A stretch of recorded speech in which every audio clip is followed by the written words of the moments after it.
Muy bien, chicos, pues sean bienvenidos a esta clase de física clásica, física mecánica clásica, unos le llaman mecánica nada más, unos me habían mencionado bueno, yo lo conozco como física clásica o mecánica clásica, cualquiera de las dos, literal es donde nosotros vamos a ver los tres tipos de la mecánica, que es la estática, la cinemática y la dinámica, ¿verdad? Pues bueno, más que nada vamos a estar utilizando nuestro planificador, yo espero que ya lo vayan llenando, ya lo vayan subrayando. La semana pasada, pues resolviendo ahora yo, revisando el examen diagnóstico que estuvieron realizando, la verdad, muy bien. Felicito a los dos compañeros que realizaron el examen. De verdad, me gustó su sinceridad. La verdad, qué bueno que sean así. Eso es lo que yo quería, realmente. ¿Sale? Me voy a enfocar realmente a problemas, pues sí, estratégicos, que de hecho sí venían en el examen.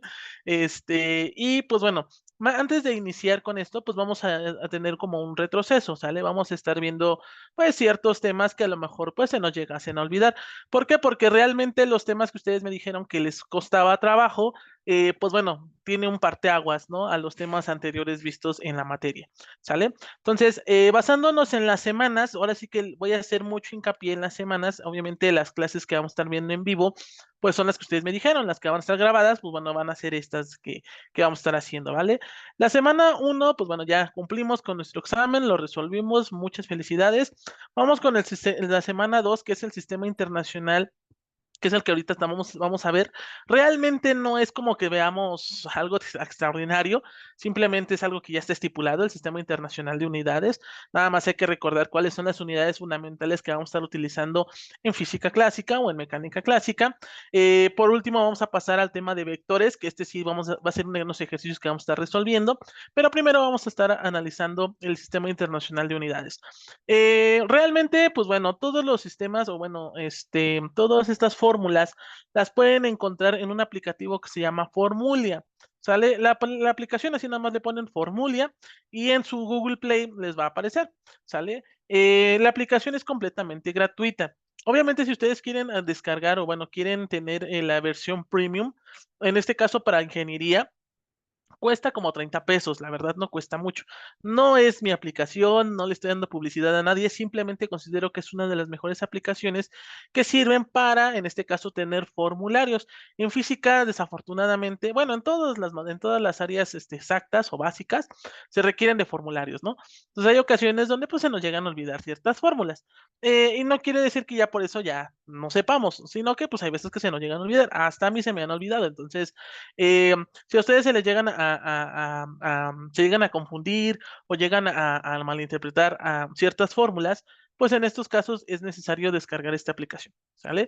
De igual manera, pues yo no tengo un formulario de física como tal, pero sí tengo ciertos libros que les pueden ayudar. De hecho, el libro que ahorita les acabo de enviar, el Selway-Hewitt, vienen las dos versiones, los dos volúmenes, la volumen uno y volumen 2.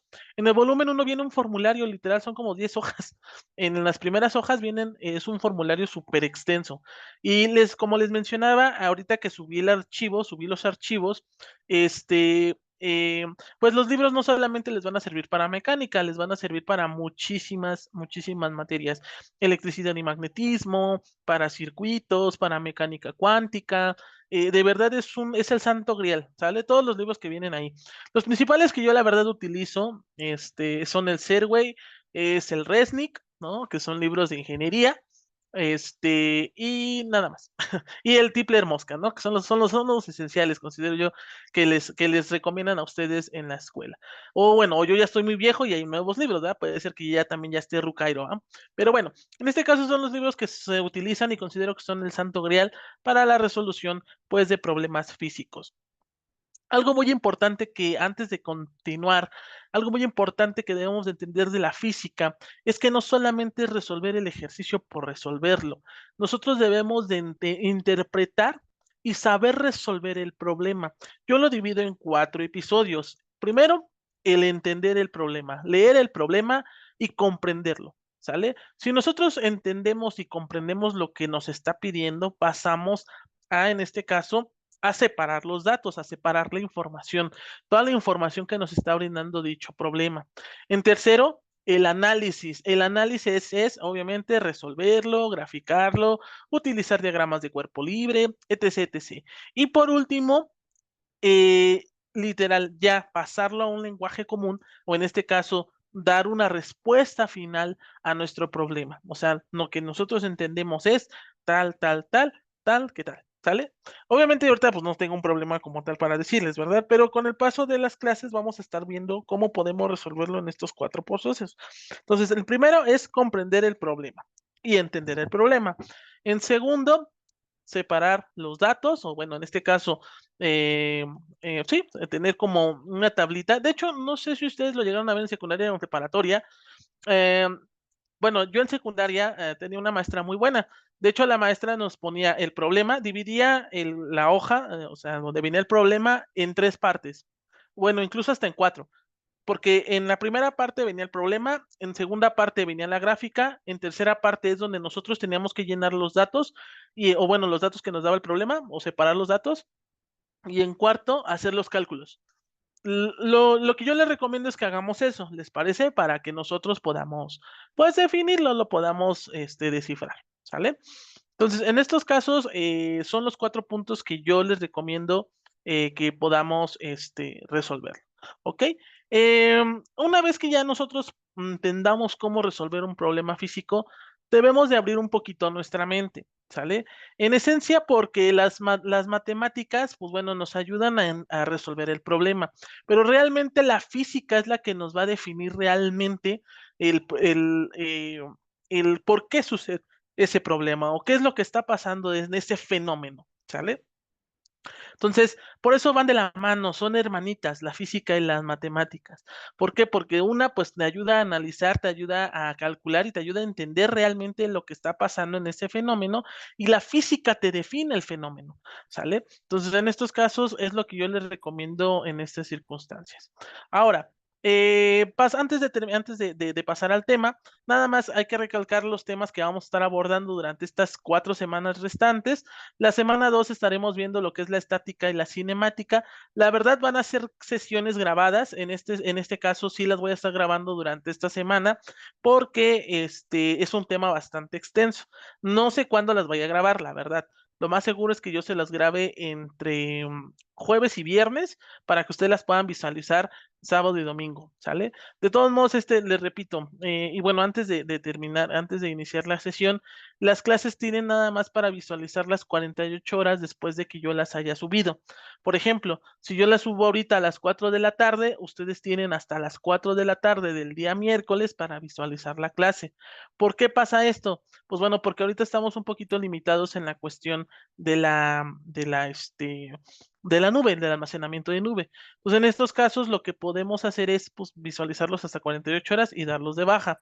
Ahorita la academia me está diciendo a mí que si ustedes quieren visualizarlas en cualquier momento, o sea, si ustedes las quieren visualizar, no sé, el domingo de la otra semana, bueno, en este caso, por cada sesión tiene un costo de 50 pesos, ¿sale? La verdad es un precio demasiado accesible, la verdad de 50 pesos te puedes comprar, en vez de comprarte una caguama, pues mejor inviértele en una clase, ¿no?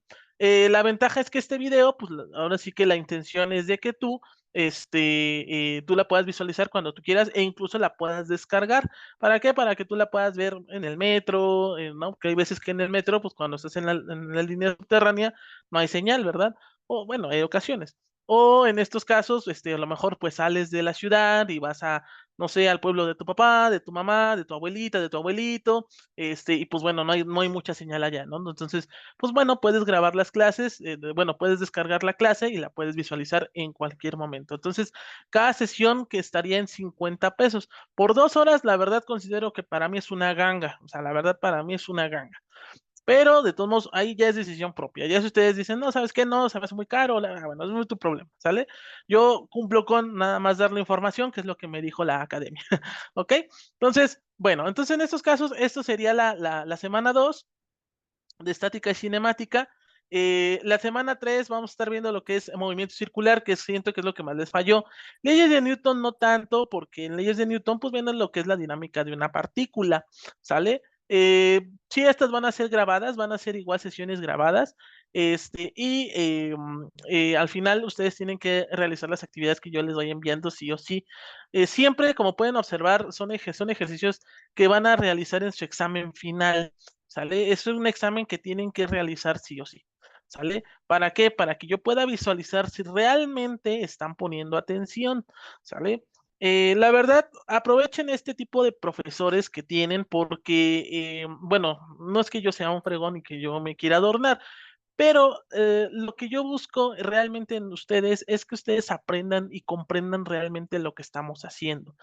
No estoy diciendo que sus profesores de la carrera no los ayuden a comprender o a entender, pero pues bueno, deben de entender que pues son muchísimos alumnos, son más de 30 alumnos. Y ahorita pues somos un grupo demasiado pequeño, entonces aprovéchenlo. De verdad, dudas que tengan, si a lo mejor ahora se quieren conectar la próxima semana, escuchan la clase y ahora se quieren, conéctense, de verdad no hay ningún problema. Ahorita estoy iniciando un poquito tarde porque me tardé en cálculo, pero en física, de verdad, procuren conectarse, de verdad, ¿por qué? Porque es una materia muy, muy buena, o sea, muy, muy digerible, ¿ok? Entonces, la semana 4 vamos a estar abordando lo que es trabajo y energía. Trabajo y energía que también creo que les costó un poquito, dinámica de un sistema de partículas también les costó. Entonces, en estas, pues bueno, probablemente, todavía no lo defino muy bien, pero probablemente se realice o bueno, se realicen en vivo, ¿sale? Y la última semana que es dinámica de un cuerpo rígido, esa sí la vamos a ver en vivo. Movimiento oscilatorio casi no la vamos a ver en vivo porque ustedes la van a llegar a ver posteriormente en la materia de ondas mecánicas. Solamente les voy a dar como la pauta, como el inicio, ¿no? De las ondas del movimiento oscilatorio, ¿sale?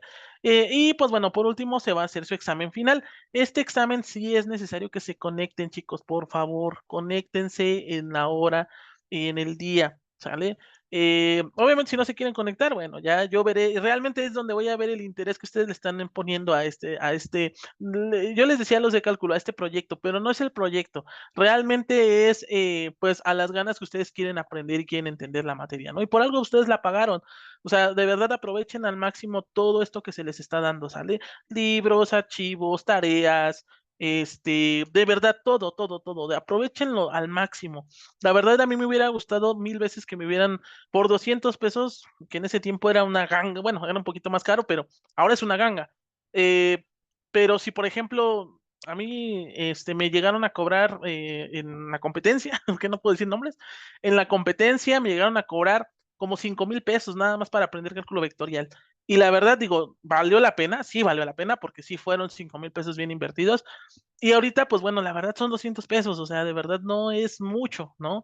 A 5,000 pesos que pues yo pagué en ese tiempo cuando estaba estudiando mi carrera, de verdad era porque no entendía, de verdad, y no es que no entendiera, es que no sabía expandir mi mente. Entonces, después, pues como pasa cuando estás enfermo de la gripa, ¿no? Tienes la nariz tapada y luego llega un momento donde te echan vaporru y respiras, ¿no? Lo mismo me pasó con, con la carrera. De verdad, llegó un momento donde alguien me destapó la nariz y me destapó el cerebro, supongo yo, y no, hombre, parece que ya entendía todo, ¿no? Y no es de que realmente lo entienda todo porque no entiendo todo, o sea, hay cosas que todavía me cuestan trabajo, pero dices, bueno, haciendo un poquito de lógica, pues es este resultado, ¿no? Entonces, deben de entender esa parte, chicos, y de verdad aprovechenlo, aprovechenlo a lo más que se pueda, de verdad explótenlo, de verdad. Como yo les digo, explótenme, ¿no? Pero no, mejor no, explótenlo. Exploten el material y los videos que se les están haciendo. Y de verdad yo los hago con mucho cariño porque a mí me gusta la docencia, me gusta enseñar, me gusta el que ustedes aprendan. ¿Sale? Y cualquier duda que tengan, de verdad, no tengan pena. Me gustó esta parte que de verdad que fueron muy, muy concisos, fueron claros en la cuestión de no sé cómo hacerlo, profesor. La verdad, este tema nunca lo vi, o me gustó. Eso de verdad, muchas felicidades de su parte y de verdad espero que esta materia la llevemos de la mejor manera. ¿Sale? Pero bueno, ahora sí, ya basta de comerciales, ya basta de sentimentalismos. Vamos a arrancar con el primer tema, que es sistema internacional. El sistema internacional de unidades, pues bueno, prácticamente pues fue creado en 1920, en este caso por la Conferencia General de Pesos y Medidas. El Sistema Internacional de Unidades, pues nos la utilizan la mayoría de los países, excepto pues los países que hablan inglés, ¿verdad? En este caso, o las colonias, ¿verdad?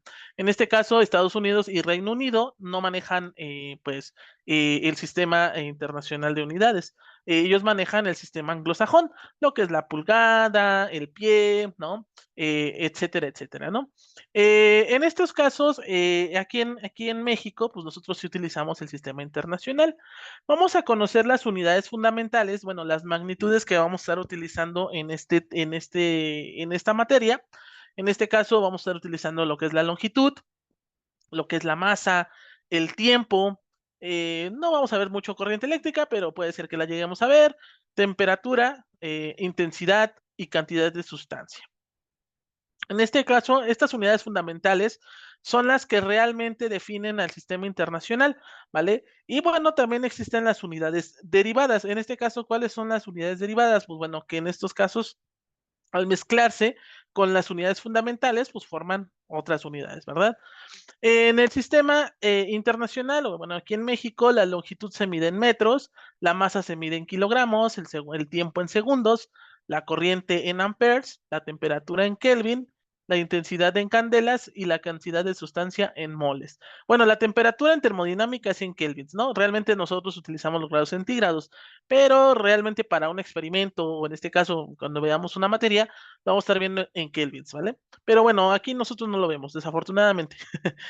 Las unidades derivadas en este caso, pues forman a partir de la combinación de las unidades básicas. Vete para allá. Vete, no, no, no, no. De las unidades básicas, utilizando las definiciones operativas de la física. O sea, en este caso vamos a que no. En este caso se utilizan unidades compuestas en este trabajo.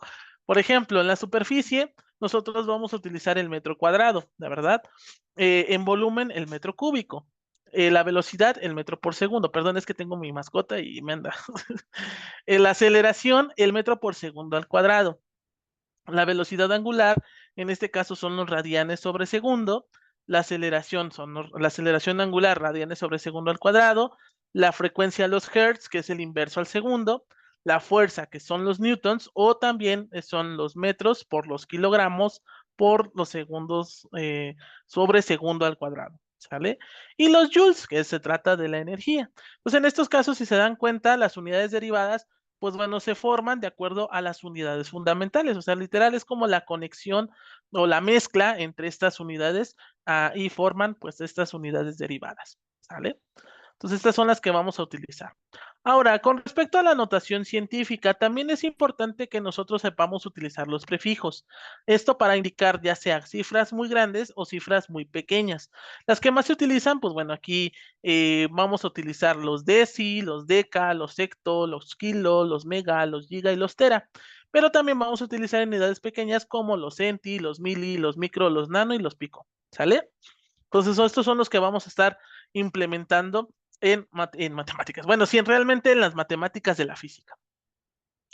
La transformación de unidades, pues bueno, realmente es utilizar una regla de tres. Más tarde, no creo que las lleguemos a utilizar, pero si las llegamos a utilizar, ya les explico bien cómo se realiza la transformación de unidades.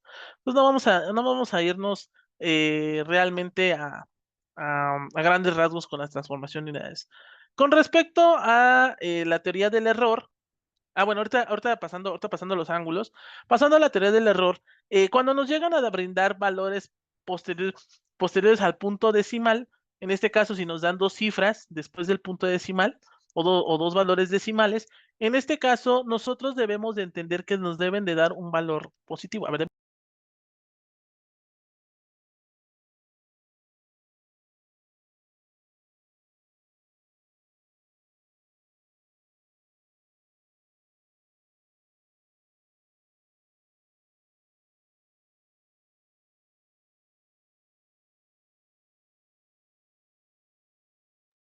listo. No, realmente nos están dando un valor exacto. Entonces, en matemáticas, bueno, en matemáticas realmente se llama la teoría del error. ¿sale? Y las cifras significativas, ¿sale? Entonces, en estos casos, si nos dan 2 puntos, 2 valores, en este caso, no sé, 1.25 metros, por ejemplo, pues bueno, nuestro resultado debemos de contemplar un tercer número decimal para que nos dé un valor exacto, ¿sale? Un valor aproximado, ¿no? Realmente es un valor exacto, ¿sale? Pero bueno, esto lo vamos a estar viendo más adelante, ¿ok? Con respecto a los ángulos, bueno, vamos a estar utilizando ángulos porque el primer tema que vamos a abordar, pues son vectores. Entonces debemos de entender que existen dos sistemas, el sistema sexagesimal y el sistema circular o el sistema radial, ¿sale? En este caso, el sistema sexagesimal, pues en una vuelta completa equivale a 360 grados y en un sistema circular o en un sistema radial equivale a 2 pi radianes, ¿vale? En estos casos nos dicen ahí cómo podemos transformar de un sistema a otro utilizando la proporción, lo mismo, ¿no? Utilizando una regla de 3. Ahora, para nosotros calcular el ángulo, en este caso del centro, esto va a ser equivalente a S, donde S es la longitud del arco y R, en este caso, va a ser el radio de la circunferencia, ¿sale? Esto lo vamos a estar viendo en movimiento circular, entonces espero que lo vayamos apuntando, ¿sale? Como si no lo apunta, no pasa nada, la clase queda grabada, entonces, bueno, sin problema lo pueden volver a ver. En trigonometría vamos a estar viendo las fundaciones, las funciones trigonométricas esenciales, que es el seno, el coseno y la tangente. Esto basándonos a través del teorema de Pitágoras, o bueno, el triángulo de Pitágoras, ¿vale? En donde nosotros entendemos que B es la hipotenusa, A es el cateto opuesto al ángulo, C es el cateto adyacente y alfa, el que aparece ahí, pues es el ángulo que forma el triángulo rectángulo entre la hipotenusa y el cateto adyacente, ¿vale? Pues en estos casos, bueno, son las funciones que vamos a estar utilizando. De igual forma, esta es una tablita en las cuales son ángulos fundamentales y pues bueno, que no es necesario calcularlo bueno, tener una calculadora para calcularlo, ¿verdad? Aquí no hay ningún problema. Porque ustedes pueden utilizar calculadora en sus exámenes, entonces, si no se las aprenden, tampoco pasa nada. ¿Vale? Entonces, no se preocupen si no se llegan a aprender esta tablita de ángulos fundamentales de acuerdo a las funciones trigonométricas. En este caso, para un triángulo cualquiera son válidos tanto el teorema del coseno o el teorema general de Pitágoras y el teorema del seno. En este caso, este es el teorema del seno, ¿no? Donde nos dice que el seno de alfa, en este caso del ángulo alfa, sobre A va a ser igual al seno de beta sobre B y el seno de Y sobre C. ¿Sale? En el teorema del coseno nosotros podemos escribirlo en cualquiera de estas expresiones que nos den, ¿no? En este caso contemplando pues, el valor de A, B y C. También puede ser útil también tener a la mano ciertas identidades trigonométricas. En este caso, esta identidad que tenemos aquí es una de las identidades trigonométricas esenciales o la identidad de Euler, ¿sale? Estas identidades pues son la suma y resta de ángulos, ¿vale? Con respecto al seno y con respecto al coseno. Con respecto a la circunferencia y el círculo, nosotros vamos a utilizar el área, que es pi por radio al cuadrado, el perímetro de la circunferencia, que es 2πr, o en este caso pi por d, y el área del sector circular, o sea, en este caso cualquier sector o cualquier longitud de arco, va a ser igual a pi por r al cuadrado por alfa, que en este caso alfa es el ángulo, sobre 360 grados. ¿Sale? Vamos a estar utilizando la ecuación de segundo grado, en este caso ax cuadrada más bx más c.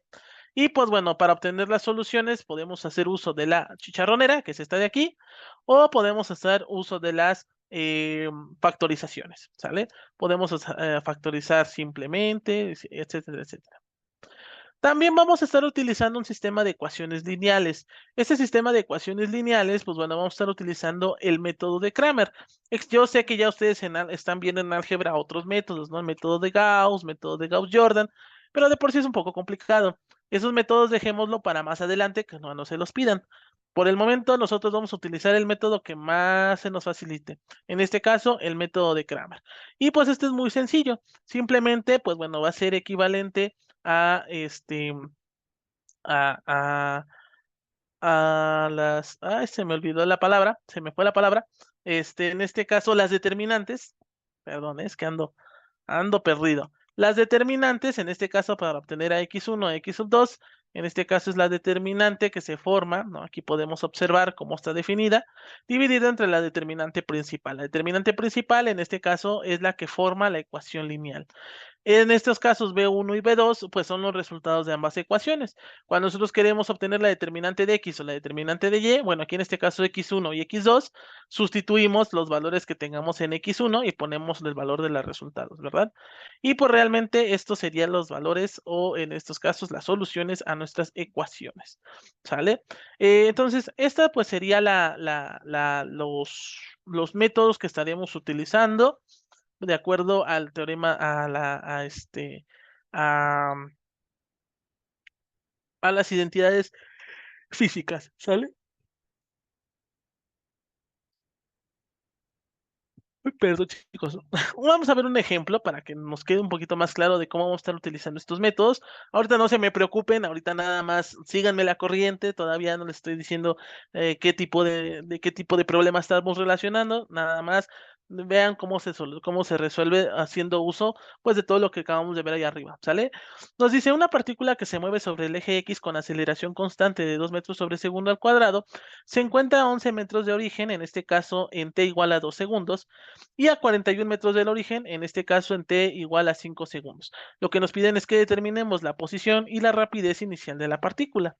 Aquí nosotros debemos de entender, bueno, dado que la partícula se mueve con una aceleración constante, nosotros podemos utilizar esta fórmula de posición. La fórmula de la posición es igual a x sobre t, igual a x sub 0, más b sub 0 por t, más un medio de a por t al cuadrado. Tenemos los valores, en este caso, los valores tenemos a igual a 2 metros sobre segundo al cuadrado.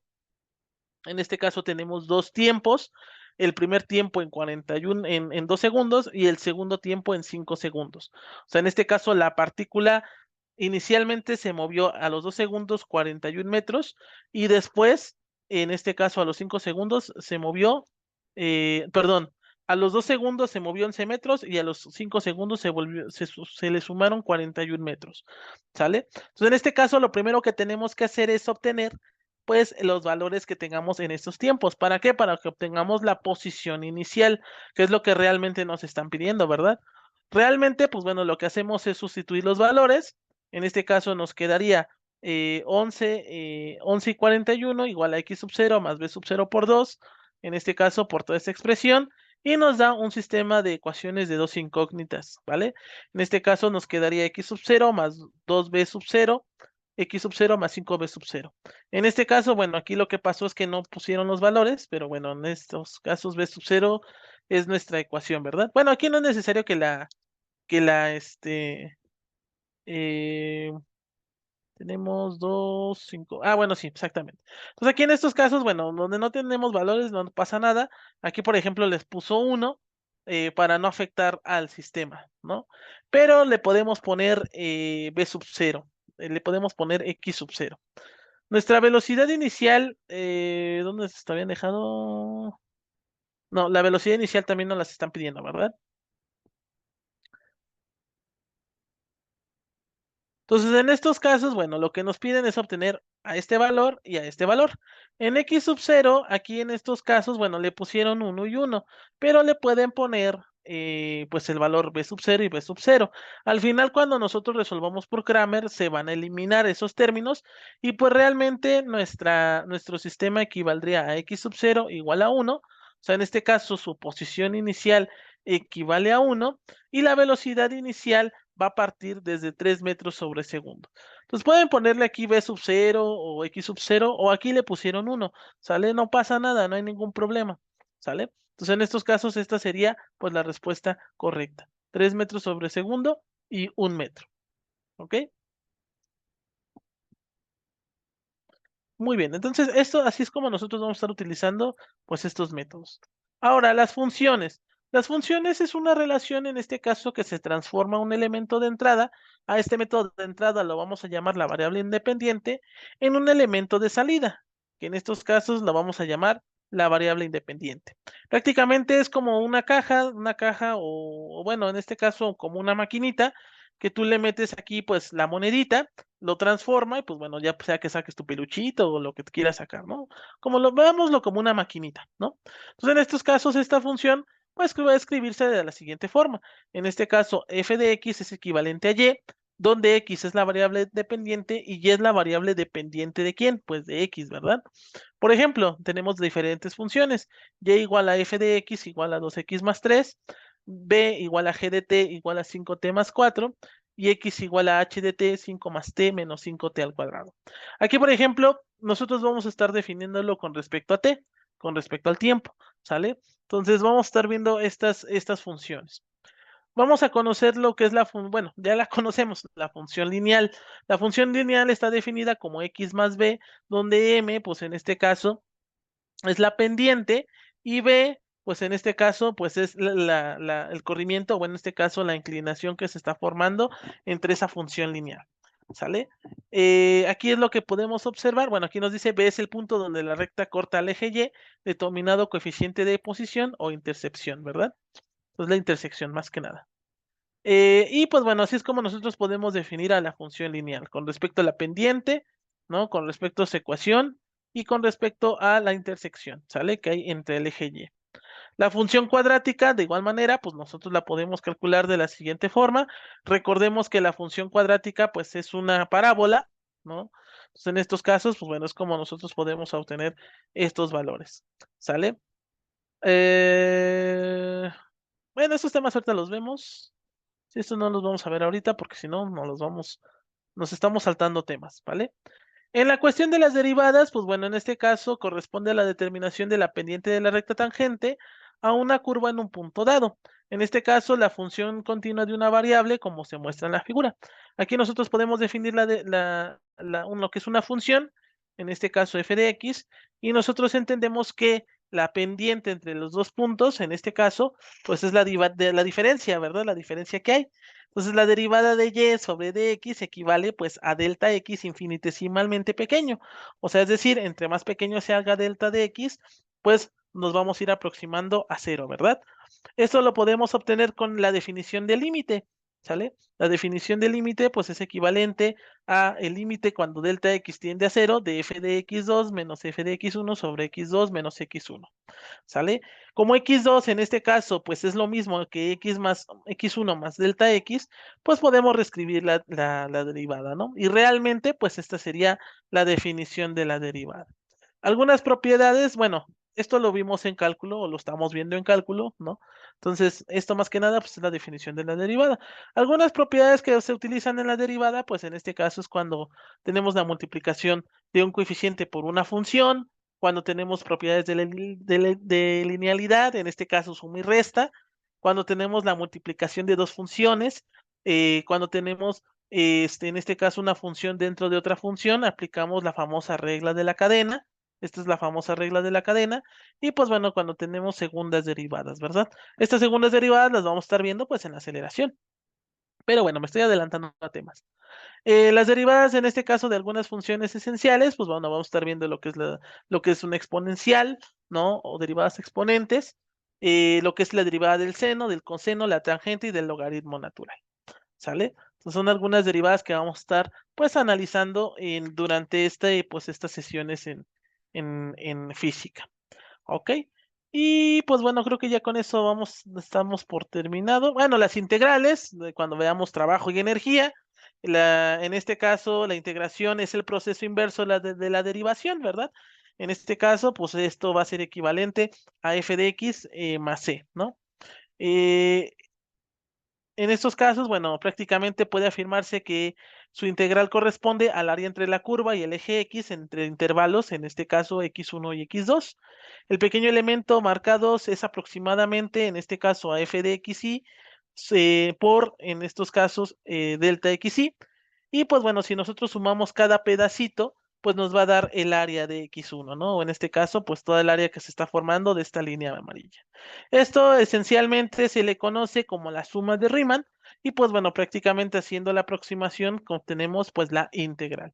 Entonces nosotros podemos entender que la derivada se trata de una resta y la integral se trata de una suma, ¿sale? Por eso son inversos. Realmente yo los digo así, ¿no? Las derivadas son restas con esteroides y las sumas, pues las integrales son sumas con esteroides. Entonces, no hay ningún pierde, ¿no? Estas son algunas propiedades que también se van a utilizar. Vamos a estar utilizando integración por partes, la famosa la vaca. Vamos a estar viendo el teorema fundamental del cálculo, que es el que tenemos aquí, ¿vale? Vamos a estar viendo algunas integrales de exponenciales, de funciones trigonométricas, ¿no? En este caso de potencias, etcétera, etcétera, ¿sale? Y de igual manera, pues la propiedad de la linealidad, ¿ok? Entonces son algunas sesiones que vamos a estar abarcando en estos temas. Bueno, aquí pues esto es cálculo, literal, no nos va a servir demasiado, ¿no? Ahora sí, ya que nosotros vamos a ver todo esto, vamos a llevarlo a cabo, pues ahora sí que a la práctica, ¿verdad? Vamos a estar viendo el tema de escalas y vectores. Antes de resolver un ejercicio, pues bueno, vamos a entender lo que es un escalar y lo que es un vector. Para describir en este caso, ya sea fenómenos naturales físicos, es necesario hacerlo a través de variables físicas que nosotros podamos representar sus magnitudes, ya que al dimensionarlas, pues permiten conocer su comportamiento o el estado en donde se encuentra el evento. ¿Sale? Tenemos pues dos tipos de magnitudes, lo que son las magnitudes escalares y las magnitudes vectoriales. Las magnitudes escalares, en este caso, son magnitudes que quedan completamente definidas solo con su módulo o magnitud, esto más agregando su unidad de medida. Algunos ejemplos de magnitudes escalares, chicos, es la longitud, el área, el tiempo, la rapidez, la energía y el trabajo, así como la energía cinética de un cuerpo queda completamente definida si se conoce la masa del cuerpo y su rapidez. En este caso, a partir de la expresión, tenemos la energía cinética, que es igual a la mitad de la masa por la velocidad al cuadrado, y esto está definido en joules. Por lo regular, las operaciones escalares se realizan igual como los números usuales, o sea, los números que nosotros conocemos, teniendo la precaución de utilizar las unidades de medida como valores algebraicos. ¿Sale? Nada más. Entonces, eso es como nosotros entendemos como magnitudes escalares. Bienvenidos los que vayan conectando, chicos. No me había dado cuenta, pero muchas gracias por conectarse. Tenemos lo que son las magnitudes vectoriales. En este caso, las magnitudes vectoriales están definidas cuando tenemos una magnitud, tenemos una dirección y a su vez tenemos un sentido, además de su respectiva unidad de medida. En este ejemplo, pues bueno, pueden ser la velocidad, la aceleración, la fuerza, la cantidad de movimiento, el torque, etcétera, etcétera, etcétera. Para dar estas tres informaciones, los vectores se representan mediante una flecha, ¿sale? Mientras una recta con una cabecita es una flecha. La magnitud del vector está dado en este caso por la longitud de la flecha. La dirección viene dada por un referente angular, o sea, el ángulo o el eje de referencia o la recta en donde está reposando, donde está haciendo la inclinación.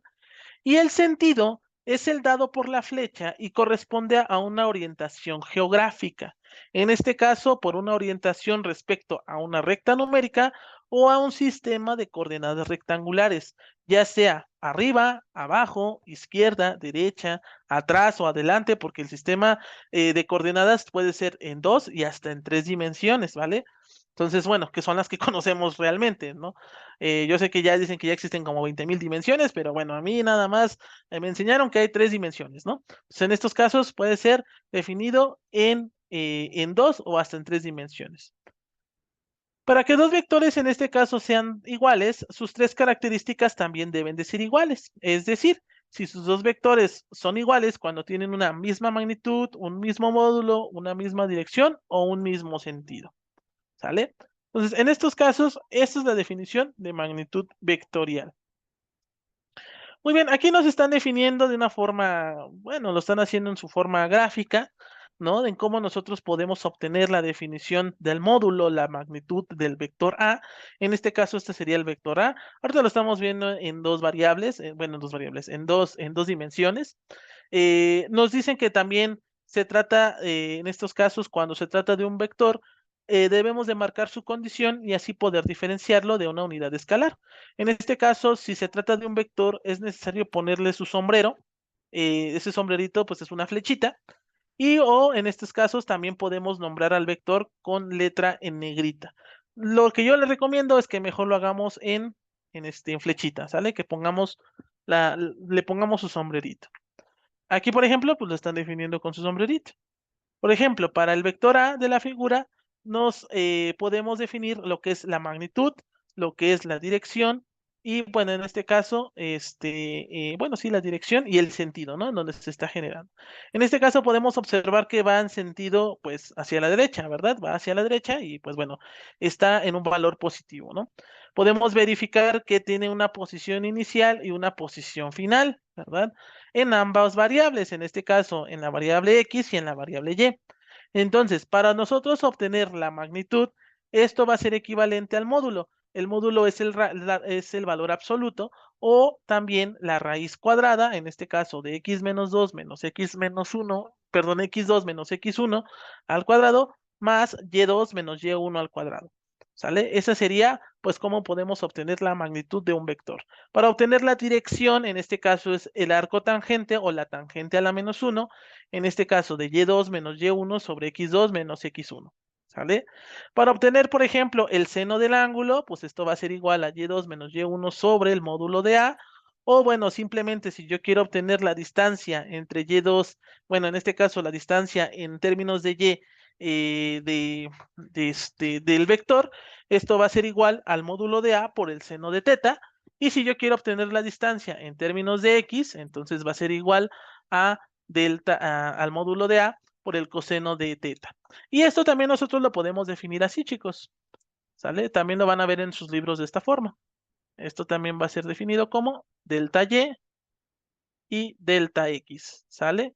O el componente y el componente de x, como quieran, es lo mismo, ¿sale? Si el vector en este caso se ha trazado desde el origen, entonces x1 y y1 pues son iguales a 0. Pues lógico, ¿no? Porque en este caso, pues bueno, el único vector, pues bueno, va a partir de aquí a acá. Pero me gustó en esta parte, ¿por qué? Porque el vector no necesariamente tiene que partir desde el origen, puede partir desde cualquier punto, ¿sale? Entonces me gustó que lo hayan definido desde cualquier punto, ¿ok? Pues en estos casos, bueno, esta sería la definición del vector.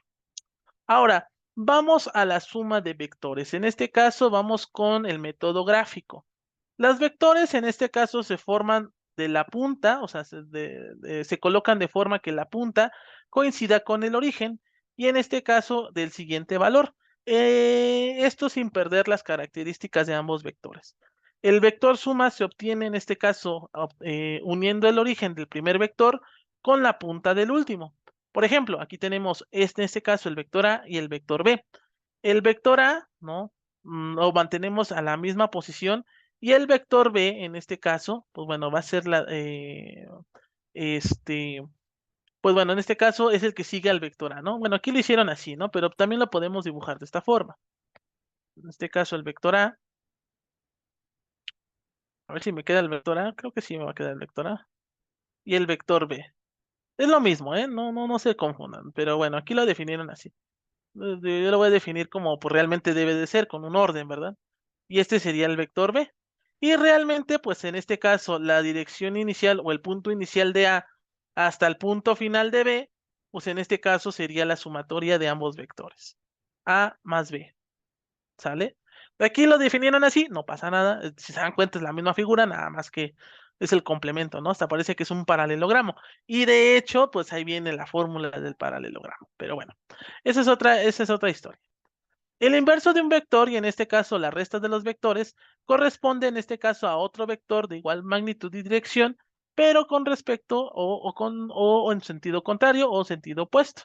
A partir del inverso de un vector se puede escribir la resta entre dos vectores y como la suma entre A y el inverso de B. Por ejemplo, si yo lo quiero reescribir, en este caso la diferencia de vectores va a ser igual a la sumatoria, en este caso del inverso del vector B. ¿Sale?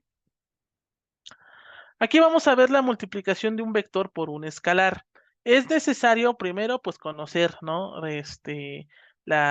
Bueno, en estos casos, los vectores unitarios, ¿no? Pero bueno, si no, ahorita los definimos. Al multiplicar un vector A por un escalar C, o sea, por cualquier valor, si C es positivo, en este caso no va a afectar el sentido del vector. Va a tener la misma dirección y la misma magnitud. En dado caso de que C sea negativo, solamente se va a invertir el sentido del vector, pero la dirección y la magnitud van a mantenerse iguales para cuando C sea positiva. Por ejemplo, se puede conocer la fuerza que se ejerce sobre una masa. Por ejemplo, conocido el vector aceleración de la masa, podemos definir como el vector fuerza igual a la masa por el vector aceleración. Para expresar un vector en su forma canónica, se definen tres vectores unitarios. En este caso, estos vectores unitarios deben de tener magnitud 1 y en la dirección, en este caso, de cada eje cartesiano. En estos casos, para el eje X va a ser el vector Y, el vector canónico y va a estar definido en 1,0,0.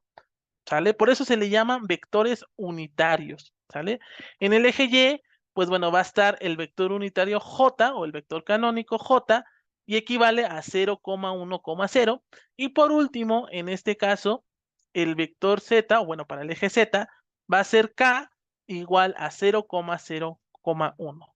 También nosotros lo podemos definir donde X es simplemente igual, o bueno, realmente es sí o sí el vector unitario Y, el vector Y es el vector J y el vector Z es el vector K. ¿Por qué los definimos de esta forma? Porque vamos a estar utilizando estas variables constantemente. Entonces, para nosotros se nos sea un poquito más sencillo, pues nosotros definimos al vector unitario, ¿sale? Y no nos confundamos con respecto a los valores, porque realmente por eso nos están diciendo al momento de multiplicar un escalar, ¿sale? O con un vector. Esto en teoría lo tuvimos que haber visto en álgebra lineal y en cálculo vectorial, pero bueno, si no lo han visto, no pasa nada. Bueno, este es de primer semestre, pero supongo que ustedes ya van como por segundo o tercer semestre, entonces en teoría lo debemos haber visto, pero bueno, si no lo han visto, esto realmente es la definición del vector unitario, ¿sale? Ahora, vamos a conocer los componentes de un vector. Ya ven que se les había mencionado, ¿verdad? Ya les había dicho cómo nosotros podíamos obtener el componente allá arribita. Bueno, aquí lo vamos a definir ya con respecto a los vectores unitarios. Cualquier vector puede escribirse como una combinación bilineal de los vectores y así para un vector en dos dimensiones.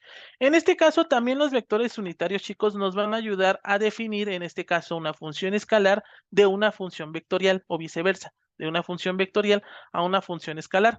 Si, por ejemplo, no nada más nos dan datos y no hay ningún valor en i o en j o en k, pues realmente nos están dando una función escalar.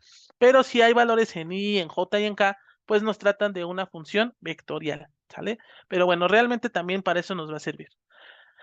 Para un vector de dos dimensiones, en este caso sus componentes escalares pueden escribirse como, en este caso, el módulo de A. Aquí estamos definiendo, bueno, aquí lo están definiendo con respecto al origen, pero esto va a ser igual al módulo de A por el coseno de teta, o realmente sería A coseno de teta.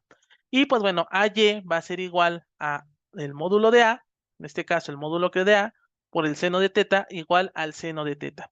Realmente, si nosotros lo reescribimos en términos vectoriales, podemos definir como el vector A igual al componente de X, de A en X, esto multiplicado por el vector unitario y más, en este caso, el componente de A en Y por J, ¿sale? Entonces, si se dan cuenta, realmente esto es la definición de el vector.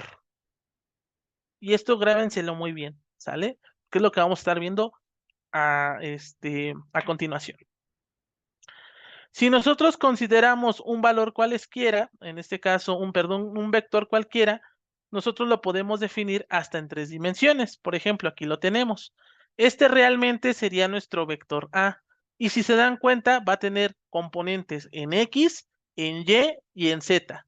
Si se dan cuenta, va a tener proyección. No sé si ustedes llegaron a ver dibujo técnico, yo creo que sí. Si no, no pasa nada.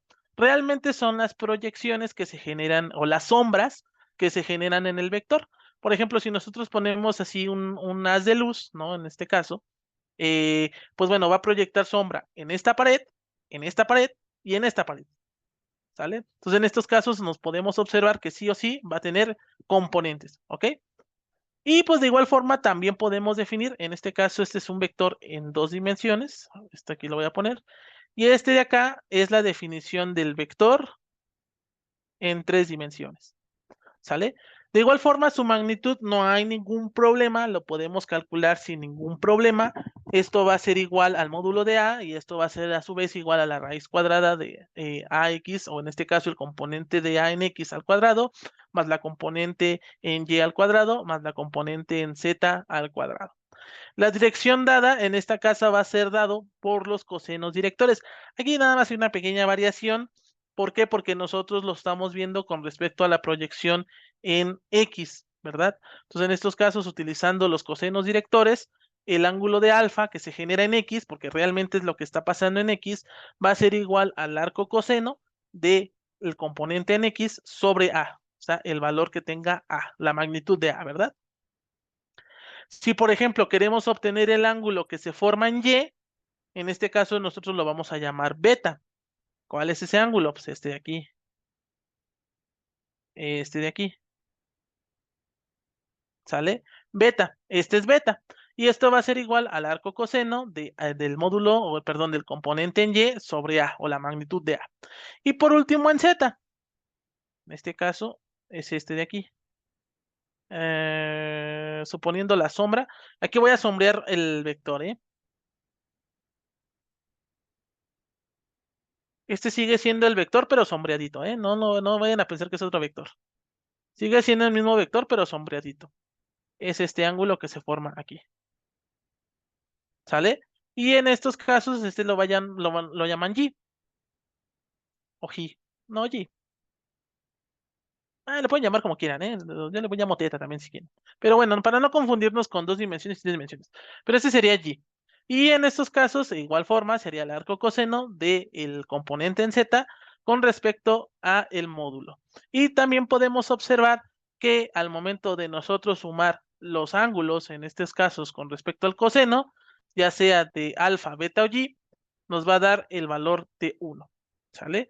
Y esta, pues bueno, ya sea la interpretación de un vector en 2 o en 3 dimensiones, ¿sale? Cualquiera de las dos son válidas, entonces, bueno, más que nada la vamos a estar viendo en 2 dimensiones. En algunos casos las vamos a estar viendo en 3 dimensiones, pero pues bueno, más que nada en la mayoría de los casos en 2 dimensiones, ¿sale? Aquí, bueno, tenemos una tabla de vectores. En este caso, estas yo se las voy a hacer llegar. Les va a servir demasiado para que ustedes mismos vayan entendiendo, pues bueno, cuál va a ser, o bueno, cuál va a ser el equivalente, en este caso, en cualquier posición del vector.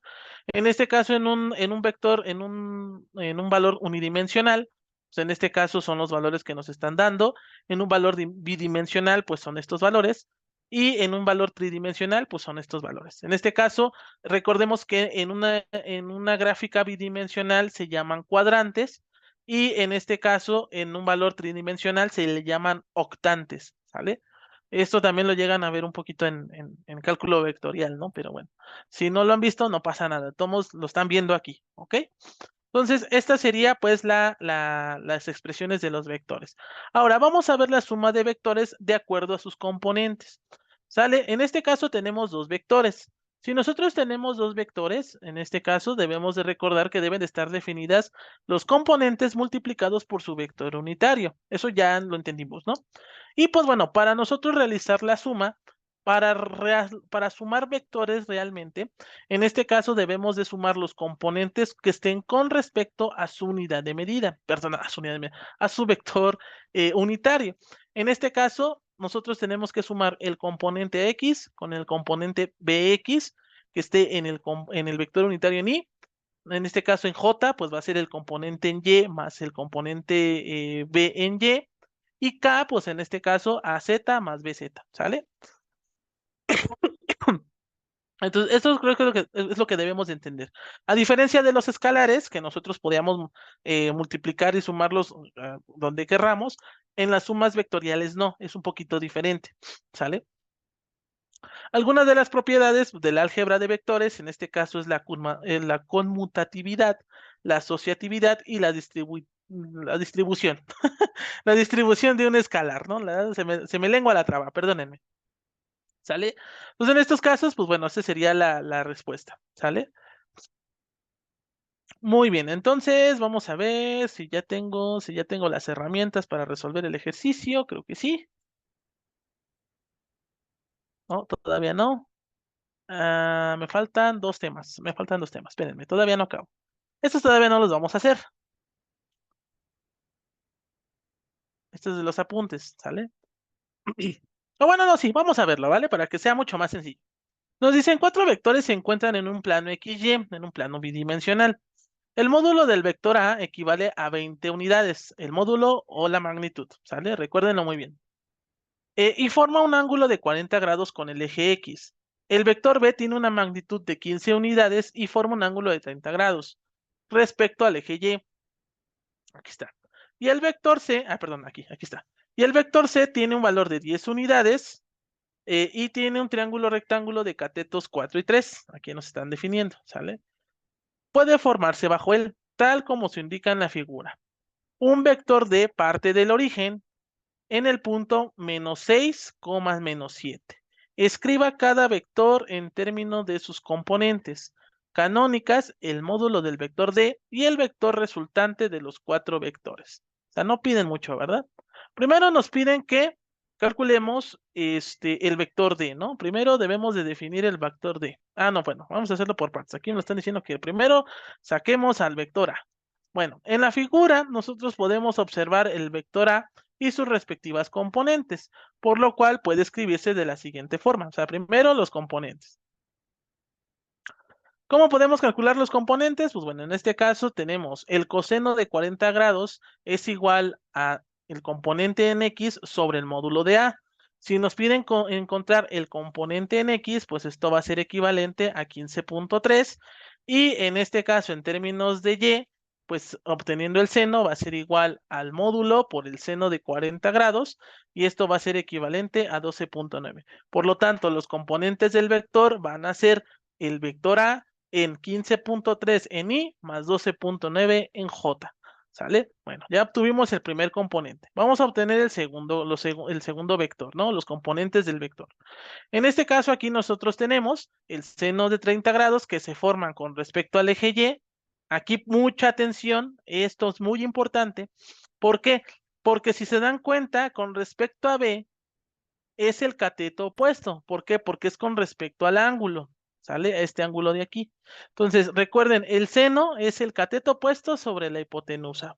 Por eso, en componente de B de X, tenemos que obtenerlo con respecto al seno, ¿sale? ¿Por qué? Porque está opuesto al ángulo. Nada más por eso.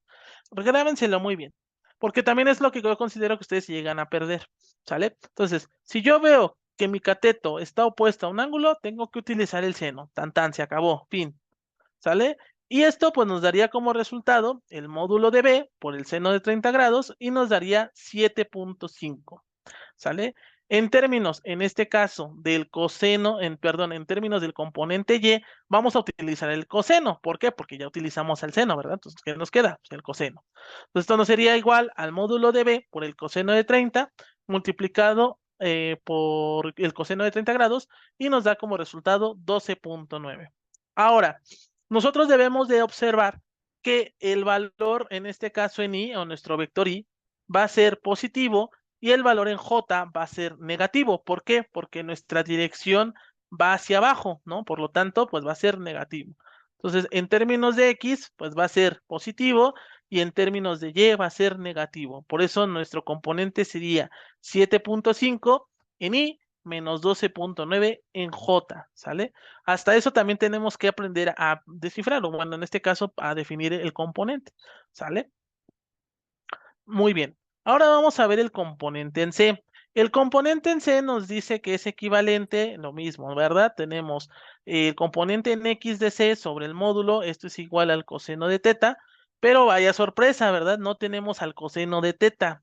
¿Realmente lo tenemos? Yo digo que sí, sí lo tenemos, porque nos están definiendo realmente el triángulo rectángulo que se está formando entre dicho vector. Nos dicen que los catetos equivalen a 4 y a 3. Por lo tanto, haciendo uso del teorema de Pitágoras, del teorema de Pitágoras y haciendo uso de las funciones trigonométricas, entendemos que el coseno de teta es equivalente a 3/5 y al seno de teta es equivalente a 4/5. Entonces, al momento de nosotros descifrarlo, o bueno, en este caso, al momento de calcularlo, entendemos que nuestro componente vector, o en este caso el vector C, es equivalente a menos 6i más 8j. También podemos observar que nuestro vector va hacia el lado negativo de las X, pero hacia el lado positivo de las Y. Por eso nuestro vector es menos 6 y en positivo en J, o sea, más 8 en J. ¿Sale? Aquí en estos casos, bueno, esto es lo que nosotros podemos descifrar, ¿verdad? Aquí lo único, bueno, aquí se fue muy rápido el problema, pero simplemente lo que tuvimos que haber hecho es esto. Evaluar 3/5, en este caso sustituirlo, sería 3/5 igual a CX sobre el módulo, ¿verdad? ¿Y cuánto nos vale el módulo? El módulo de C ya nos habían dicho, ¿no? 10. Pues sencillito, sencillito nada más. Entonces este 10 se está multiplicando, pues nos quedarían 30/5, nos quedarían 30/5 ahora yo. Sí, 30/5 y nos da 6, ¿verdad? Entonces aquí está. 6. Y en el término de Y, pues nos quedaría 4/5. Estamos haciendo álgebra súper sencilla, nada del otro mundo. CY sobre 10, ¿verdad? Y lo mismo, ¿no? Este 10 se pasa del otro lado multiplicando, nos queda 40/5 y nos da 8, ¿verdad? Ahí está. Para que no nos quedemos con la duda, ¿no? ¿De dónde salió ese 6 y dónde queda ese 8? Ah, bueno. Aritmética básica. ¿Sale? Bueno, ahora vamos con el término D. El término D nos están dando, en este caso, el origen, en este caso, bueno, nuestro vector parte del origen y llega al punto menos 6, menos 7. Y pues bueno, en este caso no es necesario obtener los componentes porque realmente pues ya no los dieron, ¿sale? Los componentes pues se encuentra en menos 6 y el componente se encuentra en menos 7. Entonces no hubo necesidad de hacer ningún tipo de cálculo. A menos que nos dijeran, calcúlame la magnitud de D y calcúlame el ángulo de D o la dirección de D. Ah, bueno, en este caso pues queda de tarea. ¿Sale? Ustedes la van a resolver. ¿Sale? Entonces, en estos casos, obtener la magnitud o el módulo de D y delta D, ¿sale? Ya haciendo uso de lo que acabamos de resolver con respecto a los vectores, ¿ok? Ahí por último nos piden que calculemos la resultante de los 4 vectores, ¿verdad? Bueno, ya que tenemos ahora sí nuestros vectores, pues tenemos que aplicar las sumas, ¿verdad? Recordemos que las sumas de vectores debemos de sumarlos con respecto a sus vectores unitarios o con respecto a sus componentes, o sea, todos los componentes en X y todos los componentes en Y. En este caso, ya separando los componentes, pues nos quedaría 15.3 más 7.5 menos 6 en I, más 12.9 menos 12.9 más 8 menos 7 en J. Este menos 6 y este menos 6, pues, no, pues, mentira, ya les iba a decir se van, pero no se van, se vuelven menos 12. Más 15.3 más 7.5 nos da 10.8. En este caso, este sí se va, porque es 12.9 menos 12.9, pues se dan en 0 menos 8 perdón, 8 más 7, menos 7, pues nos da más 1. Entonces, nuestro vector resultante, o bueno, en este caso, nuestro vector, bueno, sí, nuestro vector resultante va a ser igual a 10.8 en I más 1 en J, ¿no? Y bueno, para obtener el módulo o la magnitud de R, en este caso, pues ya sabemos cómo obtenerla, nos da 10.8 y su ángulo de inclinación va a ser equivalente a 5.3 grados, ¿sale? La verdad, muy sencillito, ¿no? No estuvo tan complicado. No considero yo que no nos hemos quemado la cabeza hasta el momento, ¿verdad? Todavía no le hemos metido presión. Vamos a meterle más presión. Ahora vamos a conocer el famoso producto punto. Se define el producto escalar o el producto punto entre dos vectores. ¿Por qué se le llama producto punto o producto escalar? Bueno, en este caso el producto se le conoce como producto escalar porque al momento de multiplicar nuestros vectores se convierte en un valor escalar. Solamente por eso, ¿sale? En este caso lo podemos definir como A punto B o equivalente al módulo de A por el módulo de B por el coseno de phi, que en este caso phi es el ángulo más pequeño que se forma entre ambos vectores. En este caso se tiene que cumplir la condición de que el ángulo phi debe estar entre 0 y 180 grados. ¿sale? De igual forma, también la podemos definir como los componentes en X o la multiplicación de los componentes en X más los componentes en Y más los componentes en Z. Cualquiera de las dos son válidas, ¿sale? Vamos a verla de las dos formas. Aquí conviene señalar que el producto punto de dos vectores, bueno, ya eso ya lo había dicho. En física se utiliza el producto punto, en este caso, para definir el trabajo realizado por una fuerza, en este caso sobre una partícula. Esto lo vamos a ver más adelante, pero de todos modos digo, para eso sirve. Y como el producto punto entre el vector fuerza y el vector desplazamiento de dicha partícula y el flujo de un campo, ya sea eléctrico o magnético, como el producto punto entre el vector campo y un vector perpendicular al área donde se desee determinar al flujo. ¿Sale? Este también lo vamos a estar viendo, estos temas también se van a ver en electromagnetismo, entonces también es un poquito que le vayan poniendo atención porque en electromagnetismo ahí se las van a dejar meter con todo y ya luego les digo la otra palabra, pero sí, en electromagnetismo es un poquito todavía más complicado de lo que parece, ¿sale? El producto a punto también permite determinar el ángulo que forman entre dos vectores conocidos por sus componentes, o también se conoce la proyección de un vector sobre otro. Si el producto por un punto entre dos vectores es nulo, entonces los vectores pues van a ser perpendiculares entre sí. Es la famosa mano de se le conoce como ay, ¿cómo le decía el profesor? Se le conocía como la mano derecha. Ay, se me olvidó el nombre de la mano derecha, pero es algo de la mano derecha. Y ahí nosotros podíamos definir los vectores, ¿no? Si en este caso tu pulgar estaba hacia arriba y tu índice estaba perpendicular al pulgar, en este caso, pues son vectores nulos, ¿sale? Pero bueno, eso más adelante lo verán. Vamos a ver un ejemplo. Por ejemplo, aquí tenemos dos remolcadores arrastran una barcaza por agua tranquila. Uno tira una fuerza, en este caso F1 igual a 20 kilonewtons, con un ángulo de 30 grados respecto del eje de la barcaza, como se muestra en la figura. Aquí, si se dan cuenta, chicos, ya nos están metiendo un poquito más de física, un poquito más como de ir entendiendo lo que nos están pidiendo. El segundo remolcador jala con una fuerza, en este caso de 15 kilonewtons, y un ángulo de 45 grados, también en este caso con respecto al eje del barco. Lo que nos dicen es que determinemos los vectores F1 y F2 en términos de sus componentes o en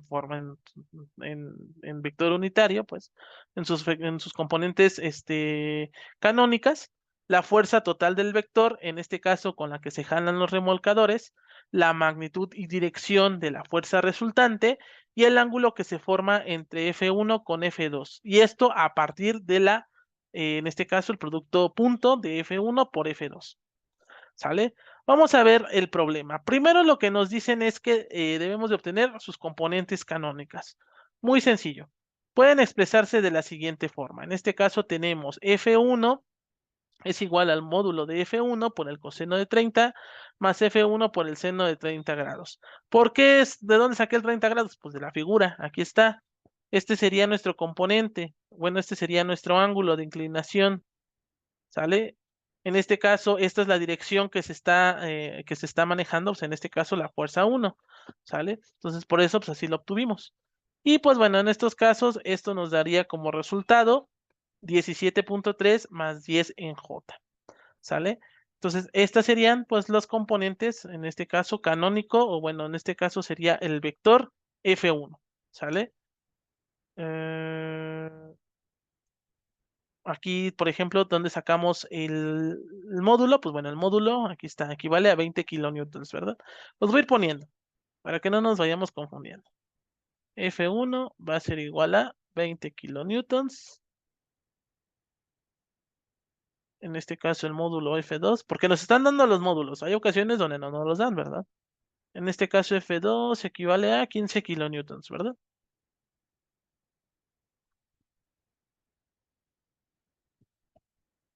Ahí está.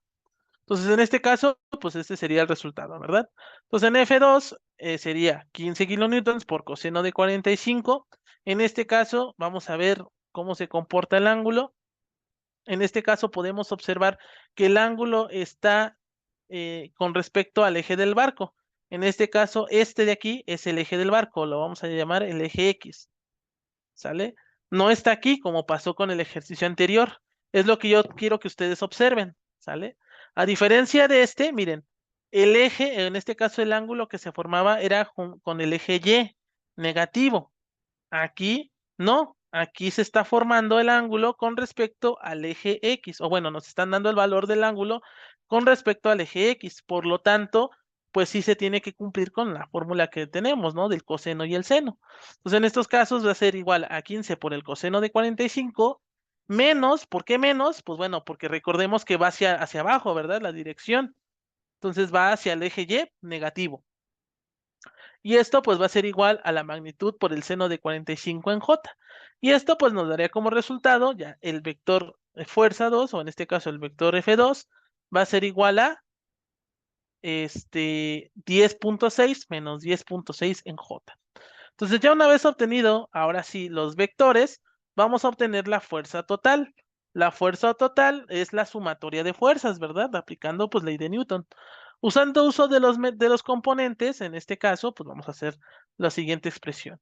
Esto va a ser igual componentes con componentes, en este caso con respecto a su vector unitario, en este caso x con x en y con y en j. Y esto nos daría como resultado 27.9 en y menos 0.6 en j. Ahora nos piden la magnitud del vector resultante, en este caso pues es la raíz cuadrada de los componentes elevados al cuadrado o de la sumatoria de los componentes elevados al cuadrado, y esto pues nos daría como resultado 27.9 kilonewtons. Y el ángulo que se forma, pues en este caso va a ser igual a menos 1.2. Entonces, en estos casos, este sería el ángulo. ¿Podemos nosotros graficar nuestro vector resultante? Claro que sí, porque ya tenemos la dirección, ya tenemos los componentes, o en este caso las coordenadas, también les pueden llamar coordenadas, las coordenadas del vector, y el ángulo, ¿verdad? El ángulo donde se está formando. Recordemos que el ángulo se forma con respecto al eje X, entonces se va a formar del lado izquierdo o derecho. Se va a formar del lado, o bueno, ¿en qué cuadrante, pues? ¿En qué cuadrante se va a formar? Aquí voy a dibujar mi este. Este sería el primer cuadrante, el segundo cuadrante, en el tercer cuadrante, en el cuarto cuadrante. En este caso, ¿en qué cuadrante se estaría formando? Si aquí nos están diciendo que vale menos 0.6 con respecto a J, o sea, con respecto a Y, eso sería aquí menos Y, aquí sería en X. Entonces, en este caso sería en el cuarto cuadrante, ¿verdad? Entonces sería a menos 1.1 grados con respecto al cuadrante 4. Entonces, en este caso sería 1.2 grados, ¿verdad? Y bueno, ahora sí, ya que nosotros tenemos pues todos los valores, podemos calcular el producto punto. El producto punto, recordemos que lo podemos obtener de dos formas, ¿sale? En este caso, el producto punto aquí podemos utilizar la multiplicación de sus componentes y esto nos daría como resultado 77.4. Recordemos que esto es un valor escalar, ¿sale? Entonces esto equivale a 77.4. Ahora, además, nos piden que calculemos el ángulo, ¿verdad? Creo que el ángulo que se forma. Utilizando en este caso eh, F1 por F2, achis, achis. Ah, sí. Aquí utilizando en este caso el ángulo, bueno, el ángulo que nos están pidiendo con respecto a la multiplicación o al producto punto, en este caso, bueno, lo podemos igualar. Sería el módulo de F1, que es 20, por el módulo de F2, que es 15, por el coseno de teta, y esto a su vez va a ser igual a 77.4, que es lo que realmente equivale al producto punto, ¿vale? Y bueno, en este caso podemos despejar, ¿no? Porque realmente lo que queremos obtener es el ángulo. Nos quedaría el coseno de phi igual a 77.4 sobre 20 20 por 15. Y pues bueno, en este caso, como estamos obteniendo el ángulo, pues tenemos que sacar el inverso del coseno, ¿no? Que es el arcoseno.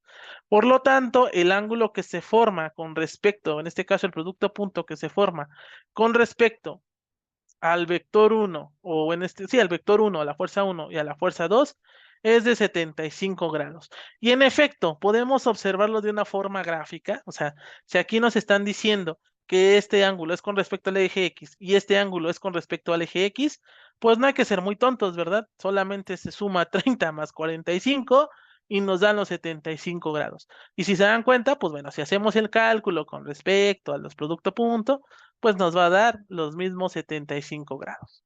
¿sale? Entonces, les digo, hay ocasiones donde uno dice, bueno, ¿tengo que quebrarme la cabeza? Pues no realmente. Simplemente, bueno, nada más debes de ver, de analizar y de comprender lo que te están pidiendo, ¿sale? Eso es todo. Por último, vamos a ver el producto Cruz. Este no lo voy a dejar ahorita lo vemos, espérenme tantito. Vamos a ver el producto Cruz. Ah, este es el que yo les decía, el de la mano derecha. Pero ahorita les explico el cual. Ahí está, la regla de la mano derecha. Creo que me adelanté, perdónenme. La relación en este caso vamos a llamarlo el vector C. En este caso, el vector C es la multiplicación o el producto cruz entre dos vectores. Esto pues nos va a brindar un vector perpendicular al plano formado por los vectores originales. O sea, en este caso, su dedo índice y su dedo, el que sigue, no me acuerdo cómo se llama, anular, creo que es el anular. Índice y anular van a formar al vector pulgar, o sea, en este caso al pulgar que ustedes tienen, este sería C. El índice es A y el anular sería B. Entonces, si se dan cuenta, pues, ahora sí que por eso dicen que es la regla de la mano derecha, ¿verdad? Si ustedes ponen sus dedos así, pues bueno, se los da así. Bueno, déjenme les dibujo el dedo. A ver, déjenme ver si me queda el dedo. En este caso, este sería su dedo pulgar. En este caso, aquí sería su dedo índice, su dedo anular. Y aquí estaría su puñito, ¿no? Ahí está. Ah, este no me quedó tan mal. Entonces, en este caso, a este se le conoce como la regla de la mano derecha, donde el dedo pulgar es el que va a dar el sentido, ¿vale? Y los otros dedos son los que apuntan desde el primer al segundo vector. En este caso, el módulo magnitud del producto cruz lo vamos a definir de la siguiente forma. El módulo, en este caso, del producto cruz va a ser igual al el producto punto, bueno, no es producto punto, sino a la multiplicación de los módulos por el seno de phi, ¿sale? Y recordemos que phi debe ser el ángulo, bueno, debe de cumplir las características de que debe ser entre 0 y 180 grados, ¿sale? Para hallar el producto, en este caso, el producto de vectores en términos de vectores unitarios, es necesario utilizar la regla de Kramer, o en este caso las determinantes, cuyo resultado pues permitirá conocer los componentes del nuevo vector. Entonces, realmente el que define la determinante pues son los vectores unitarios, I, J y K. En I vamos a poner todos los componentes en X, en J vamos a poner todos los componentes en Y, y en K vamos a poner todos los componentes en Z, ¿sale? Aquí lo estamos viendo en 3 dimensiones. Y si lo viéramos en 2 dimensiones, pues nada más quiten K y ya, ¿verdad? Se acabó. Pero bueno, en estos casos así quedaría en tres vectores. Entonces, si se dan cuenta, en el vector unitario en I nos quedaría la multiplicación de AY por BZ menos AZ por BY. Si se dan cuenta, el producto cruz nos va a dejar otro vector, realmente. Por eso se le llama producto cruz o el producto vector. En J, si se dan cuenta, va a ser menos. ¿Por qué va a ser menos? Pues bueno, porque recordemos que el que da la proporcionalidad, en este caso, pues es el pulgar, ¿verdad? Es la dirección que va a dar el pulgar. Aquí nosotros lo estamos definiendo con respecto, pues, a valores positivos. Pues en menos J, pues siempre va a ser menos J. Y en K, pues bueno, va a ser positivo, ¿sale? Entonces aquí podemos entender que nuestros componentes, o en este caso el componente C en X, pues es esta resta, el componente C en Y es esta resta, y el componente en Z de C, pues es esta resta. Debemos de cumplir, en este caso, los vectores unitarios, obviamente se van a cancelar, y por I, en este caso, tiene que ser igual a J por J, y esto a su vez tiene que ser igual a K por K, dándonos como resultado, pues 0, ¿sale?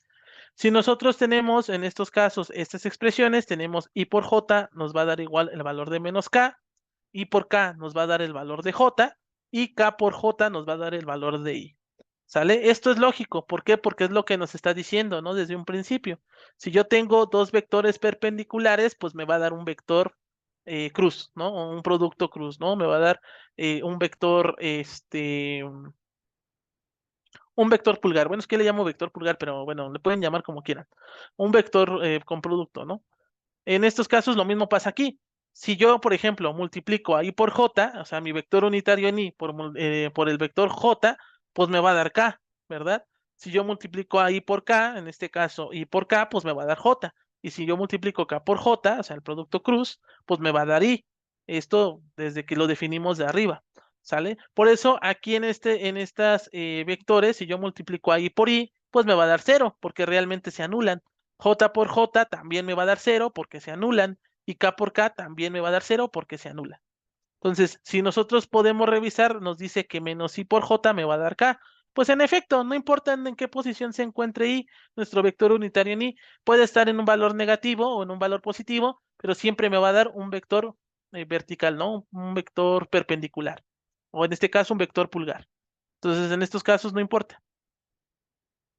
Muy bien, ¿para qué se utiliza el vector o el producto cruz? Para definir el momento de torsión, en este caso, cuando el producto cruz entre el vector posición y el vector fuerza, en este caso está definido como R por F, y la fuerza en una partícula cargada por efecto de un campo magnético, como el producto entre la carga eléctrica y el producto cruz entre el vector velocidad. En este caso, pues bueno, la fuerza se divide, es igual a la carga por, en este caso, la velocidad por el campo magnético, ¿no? O el flujo del campo magnético. No, perdón, el campo magnético. El flujo es otra cosa. El campo magnético, ¿sale? Para demostrarse que el área del paralelogramo que tiene por lado los vectores está dado en este caso por AP. Ah, bueno, no, esto no lo vamos a ver. Pero simplemente nos dicen que el vector punto pues es equivalente al área del paralelogramo, ¿sale? Nada más. Muy bien. Entonces, vamos ahora sí con el ejercicio. Ahora sí, ya que terminamos de ver el producto cruz, ya que terminamos de ver, vamos con el ejercicio, ¿ok? Lo que nos dicen es, dados los vectores, nos están dando los vectores con respecto a sus componentes, en este caso A y B, nos piden que determinemos uno, la magnitud o el módulo, dos, la sumatoria, tres, el producto punto, cuatro, el producto cruz, y en este caso, cinco, el vector C, tal que sea unitario y perpendicular entre ambos, ¿sale? Entonces, en estos casos vamos a calcularlo. Primero vamos a calcular el módulo, ¿verdad? Entonces vamos a poner A. Ya creo que con esto terminamos. Ya vamos a terminar. Entonces en estos casos tenemos el módulo de A va a ser igual a la raíz cuadrada de los componentes. En este caso, bueno, la raíz cuadrada de la suma de los componentes. En este caso va a ser igual a 3 al cuadrado menos 1 al cuadrado. Perdón, más. Aquí ya me equivoqué. Aquí sería más menos 1 al cuadrado. Ahora sí, ya, ya estamos bien otra vez. Más 2 al cuadrado. Esto nos daría, en este caso, nos daría 9 más 1 más 4, ¿verdad? Y esto nos da 14. En teoría, hasta ahí terminamos, está bien, ¿no? Incluso lo podemos simplificar. 2 por 7, 14. No, no lo podemos simplificar, sería, quedarían 14. Aproximadamente, esto nos daría como resultado 3.74. Este sería el módulo de A. Ahora vamos a obtener el módulo de B. En estos casos, esto nos daría 2 al cuadrado más 3 al cuadrado, en este caso más menos 1 al cuadrado. Y esto nos daría 4 más 9, más 1. Qué loco. Pues nos da lo mismo, ¿verdad? Nos da lo mismo. Raíz de 14, aproximadamente 3.74. Listo. Entonces, este sería el valor de A. Ahora nos dicen que sumemos, ¿verdad? Recordemos que debemos de utilizar o debemos de sumar los componentes, entonces tenemos que reestructurarlo. Tendríamos A más B, en este caso son los componentes que hayan en X, o en este caso los componentes que estén de acuerdo al vector. En este caso aquí tenemos 3, y eso sí, debemos de respetar los signos, ¿eh? 3 y aquí tenemos 2. Entonces sería 3 más 2 en Y, más, en este caso tenemos en J menos 1, y en J aquí tenemos más 3, todos en J, aquí les voy a poner su sombrerito, más, en este caso 2, y en B tenemos -1. Esto en K. Y esto nos quedaría 5 en I,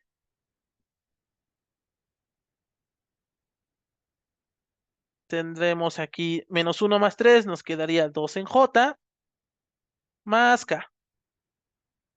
Le pondría 1K, ¿no? Pero pues ya para qué. Sabemos que tiene 1, ¿no? Entonces en este caso sería más K.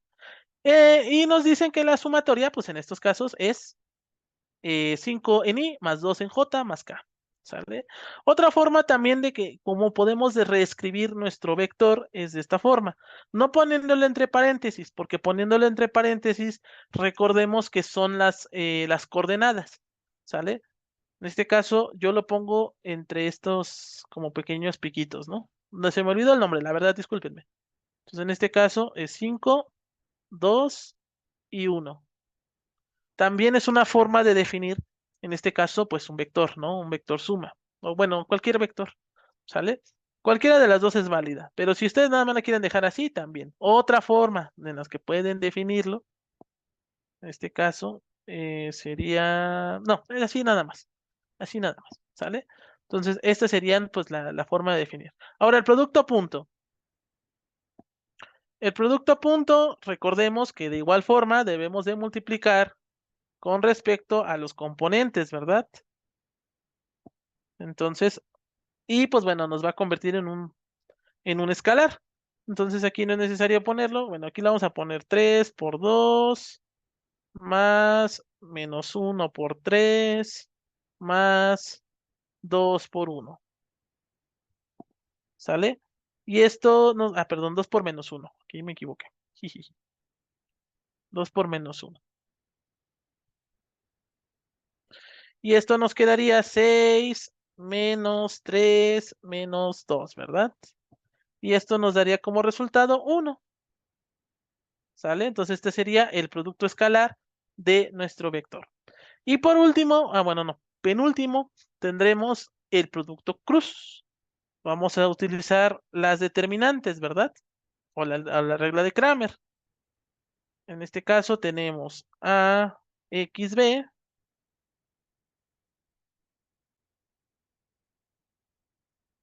achis,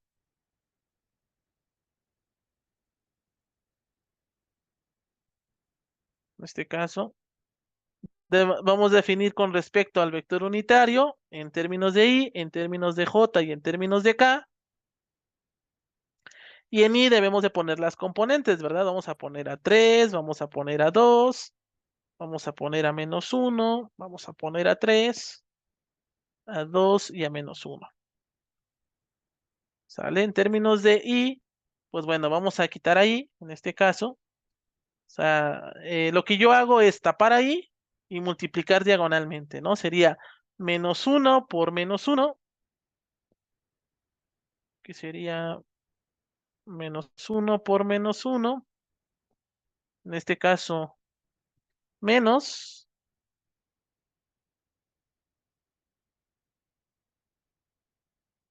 aquí sería menos, ¿por qué? Porque ahora vamos a multiplicar de forma diagonal, sería 3 por 2,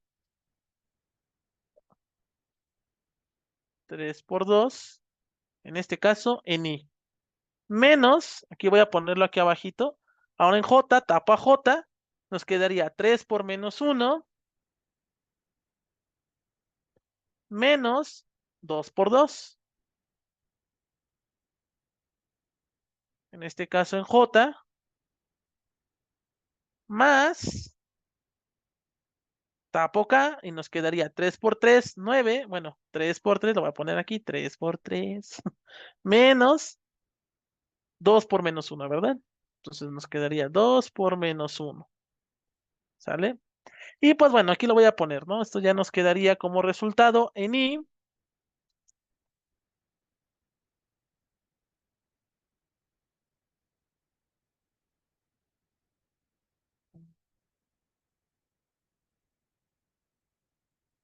nos quedaría como resultado -5i más 7 en j más 11 en K.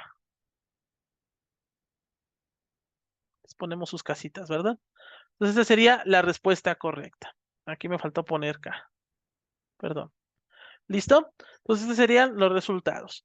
Ahora, lo que nos dice el inciso C es que del vector C, o sea, en este caso el vector que nos salió, tiene que ser unitario y perpendicular entre ambos vectores. Ok.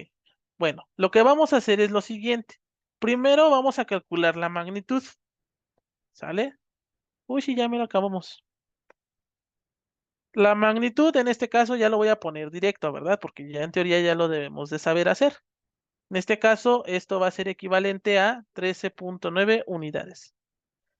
Y en estos casos, pues bueno, nuestro vector lo vamos a definir unitariamente entre menos 5i más 7 en j más 11 en k y todo esto dividido entre 13.9.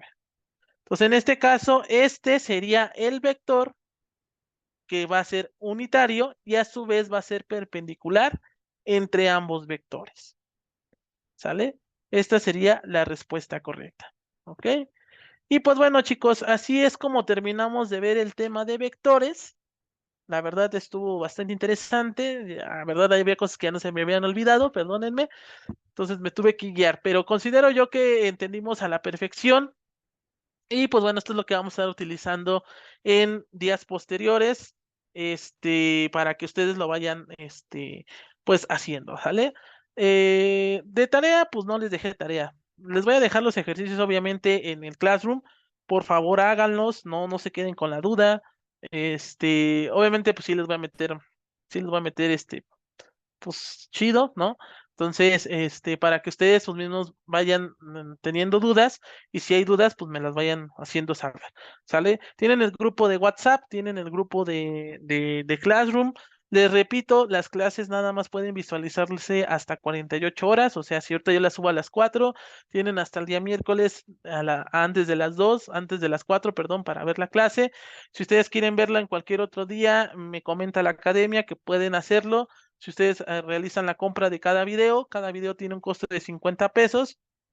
Entonces yo con mucho gusto pues se las puedo enviar, ¿sale? Pero primero pues necesito la autorización de la academia, ¿verdad? Para que me digan, ¿sabes qué? Cosme fulanito ya pagó sus 50 pesos, mándasela. Ok, yo se la mando. La ventaja es de que ustedes la pueden descargar y la pueden visualizar en cualquier parte, ¿sale? Ya sea en el metro, vayan a un lugar donde no haya señal, etc, etc, ¿sale? Entonces la verdad es muy accesible, ¿ok? Entonces chicos, pues les vamos a dejar hasta aquí. El próximo tema que vamos a estar abordando, va a ser cinemática, creo que aquí lo tengo ya, cinemática de la partícula. Dice, no había visto, perdóname, disculpe el profesor, en el último inciso el resultado solo es la ecuación, ¿verdad? Sí, sí, solo es la ecuación. Bueno, realmente no es la ecuación, es el vector que te dicen, o sea, el vector unitario. El vector unitario y pues bueno, a su vez es perpendicular. De hecho sí, eso no lo llegué a apuntar, pero bueno, la próxima clase te pongo realmente la definición del vector unitario y perpendicular, o sea, en este caso con respecto a dos vectores, ¿sale? Entonces, realmente sería la respuesta, no es una fórmula, es la respuesta correcta. Ahora, si tú lo quieres sacar el vector perpendicular, en este caso, pues bueno, tienes que dividir entre cada uno de los elementos, ¿sale? Menos 5 entre 13.9, 7 entre 13.9 y 11 entre 13.9, ¿sale? Para obtener el vector unitario y el vector perpendicular a los dos, en este caso, a los dos ángulos, ¿ok? Bueno, chicos, pues de mi parte ha sido todo. Que pasen un excelente inicio de semana. Nos vemos la próxima semana para, pues bueno, seguir viendo el tema de cinemática, ¿sale? Cinemática de la partícula. Que pasen una excelente tarde, chicos. Adiós. Gracias, profe. Hasta luego.